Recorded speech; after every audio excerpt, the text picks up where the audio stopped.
importante lang sa unang-una na malakas, nalilimitin niya ang dalistis at dadala sa mga ilog sa Kuha mga tayo kuwan. ng Kasi fried yung rice. mga abo.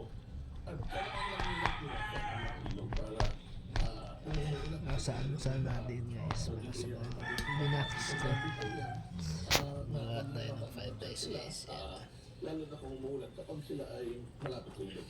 At magiging sigitag ka ng ilog dito na kung makakahulugan po ng pag sobrang lakas ng ulan, makakapaw ang ilog agad. Posible naman po, pero hindi pa natin mabigyan ng detalye kung ano yung mga ilog na po. Ang kasalukuyan po ay mapa ang iba't ibang mga kawarin ng sibol para sa aspect. Pwede yung partner natin sa fried rice guys. Yan. Yan yung partner natin doon. Hulaan yung ano na yan. Yan yung paksiw na galang guys. Yan. Yan yung pa-partner natin doon sa fried rice na lulutuin natin yung almusal guys. Yan guys. Yan.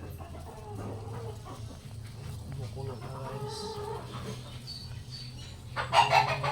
Paksiw ng galunggong. Diba? Good morning guys.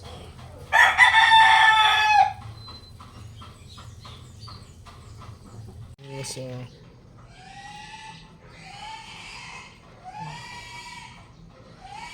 barbecue natin guys. Kasi nag-request siya. Ginakis ko guys.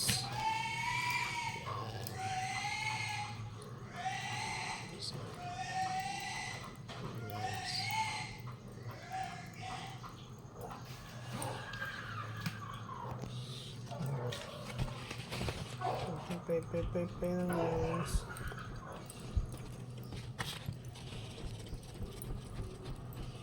Ay, hindi masunog guys. Dahan-dahan lang.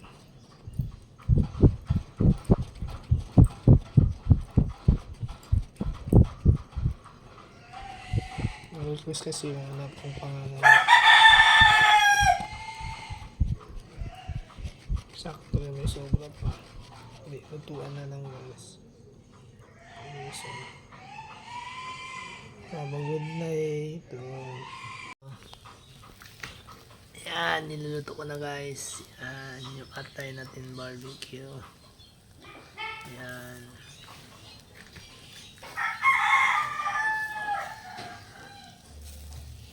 Kailangan na ikot-ikot ng konti para hindi masunog guys. Kasi atay yan. Madali lang masunog.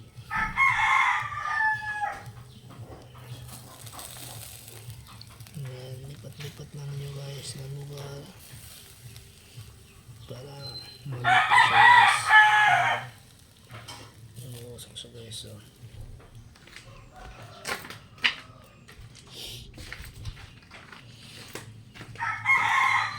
ayan, mahirap kasi mag-isa guys.